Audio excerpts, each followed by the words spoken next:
जय सीताराम। प्यारे साथियों, आज हम लोग यहाँ इस वीडियो में महर्षि शरभंग के चरित्र पर चर्चा करेंगे। मानस में जो महर्षि शरभंग का प्रसंग आता है, आज हम उस प्रसंग पर बात करेंगे।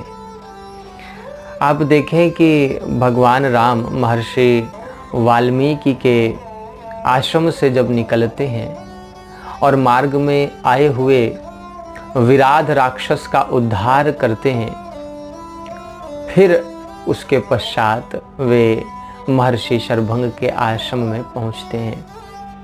गोस्वामी जी लिखते हैं कि जब भगवान महर्षि शरभंग के आश्रम में पहुंचे तो भगवान के मुख पंकज को देखकर, मुख कमल को देखकर महर्षि शरभंग का मन इतना प्रफुल्लित हुआ, इतना आनंदित हुआ कि उनके नेत्र भौरे बन गए और उनके मुख मकरंद का जो रस है भगवान के, उसका पान करने लगे।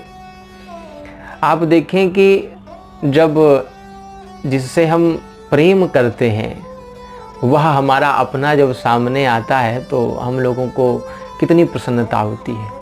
और यहाँ तो परम प्रेम धन की बात हो रही है, इसलिए जब राम जी आते हैं तो महर्षि शरभंग कहते हैं कि जात रहु बिरंच के धामा, सुनेऊ श्रवण बन आई है रामा। हे रघुनाथ जी, मैं तो ब्रह्मलोक को जा रहा था, लेकिन मैंने सुना इन कानों से कि आप आने वाले हैं, तो चितवत पंथ रहूं दिन राती। दिन रात तब से मैं आप जिस पथ से आ रहे हैं उसी पथ को निहारते हुए मैं दिन रात बैठा रहता था। तो महर्षि शरभंग के विषय में गोस्वामी जी लिखते हैं कि जोग यज्ञ जप तप व्रत कीन्हा। महर्षि शरभंग ने योग, जितने भी साधन थे, चाहे वो यज्ञ हो, चाहे वो योग हो, चाहे वो जप हो, चाहे वो तप हो, चाहे वो व्रत हो, सब प्रकार के साधनों से महर्षि शरभंग का चरित्र युक्त है। महर्षि शरभंग ने सारे साधन किए, लेकिन जब भगवान आते हैं तो महर्षि शरभंग कहते हैं, नाथ सकल साधन में हीना। हे नाथ, मैं हर प्रकार के साधन से हीन हूँ। आप देखें कि महर्षि शरभंग का वचन देखें। अच्छा, आप देखें कि हम लोग जीवन में अगर थोड़ा भी साधन कर लेते हैं, प्रभु कृपा से अगर तनिक सा भी साधन हमसे बन जाता है तो हम लोग फूले नहीं समाते हैं और हम लोग अपनी प्रशंसा स्वयं अपने मुख से करते हैं और गा कर से जो है गा कर सुनाते हैं कि हमने कौन सी साधना की है। लेकिन वास्तविक जो बात है वो आप देखिए कि महर्षि शरभंग के चरित्र में हमको दिखता है, जहाँ वो सब प्रकार के साधनों से युक्त हैं, फिर भी कैसी अद्भुत दैन्यता है कि प्रभु मैंने तो कुछ किया ही नहीं, आपने ही गरीब जानकर, दीन जानकर कृपा कर दी।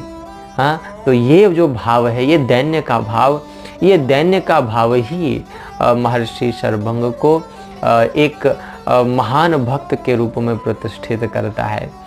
महर्षि शरभंग, गोस्वामी जी कहते हैं कि भगवान को सब कुछ समर्पित कर देते हैं। कहते हैं कि जोग यज्ञ जप तप व्रत कीन्हा, प्रभु कह देई भगति बर लीन्हा। सब कुछ भगवान को समर्पित कर दिया और समर्पित करने के बाद मांगा क्या, तो भगवान से भगवान की भक्ति मांगी। अब आप देखें कि कितनी अद्भुत बात है।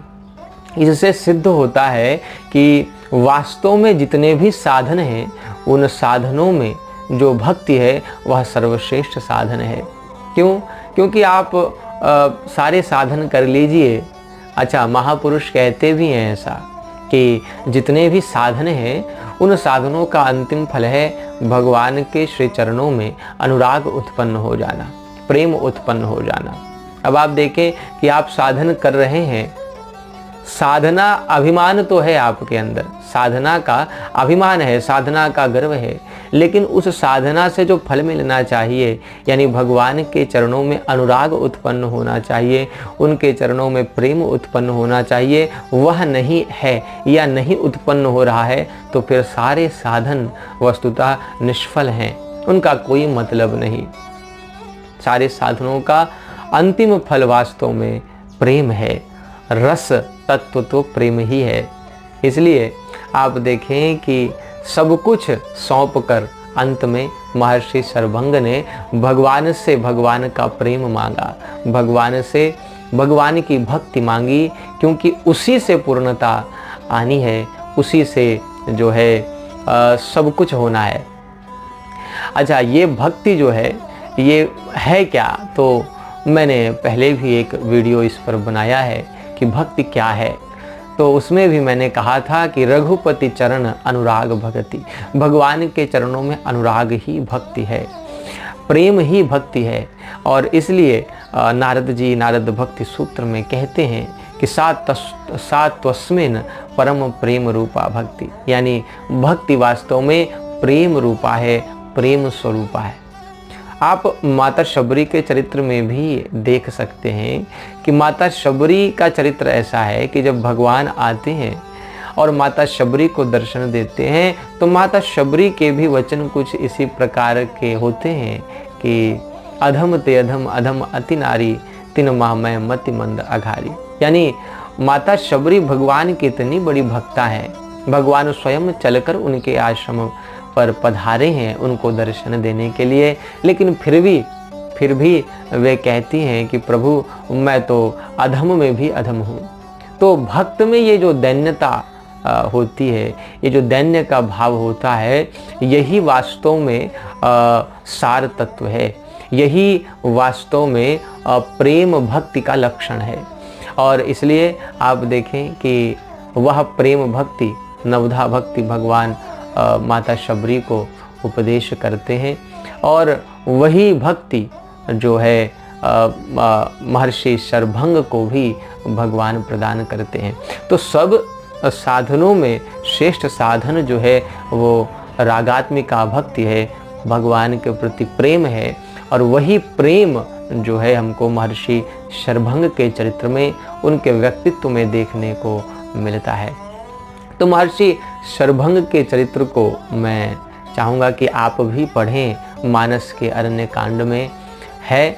और जब आप उस चरित्र को, महर्षि शरभंग के चरित्र को पढ़ेंगे, तो मैं सत्य कहता हूँ कि आपके भीतर भी जो साधन का थोड़ा बहुत अभिमान होगा वह मिट जाएगा, और आप ये समझ जाएंगे कि वास्तव में सर्वश्रेष्ठ साधन जो है वो भगवान के प्रति प्रेम भीतर उत्पन्न हो जाना है।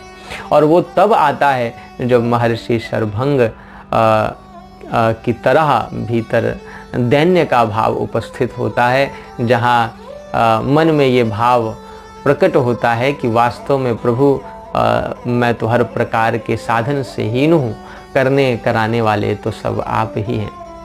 प्यारे साथियों, फिर मुलाकात होगी अगले वीडियो में किसी मानस के किसी और पात्र के चरित्र के साथ। तब तक के लिए जय सीताराम।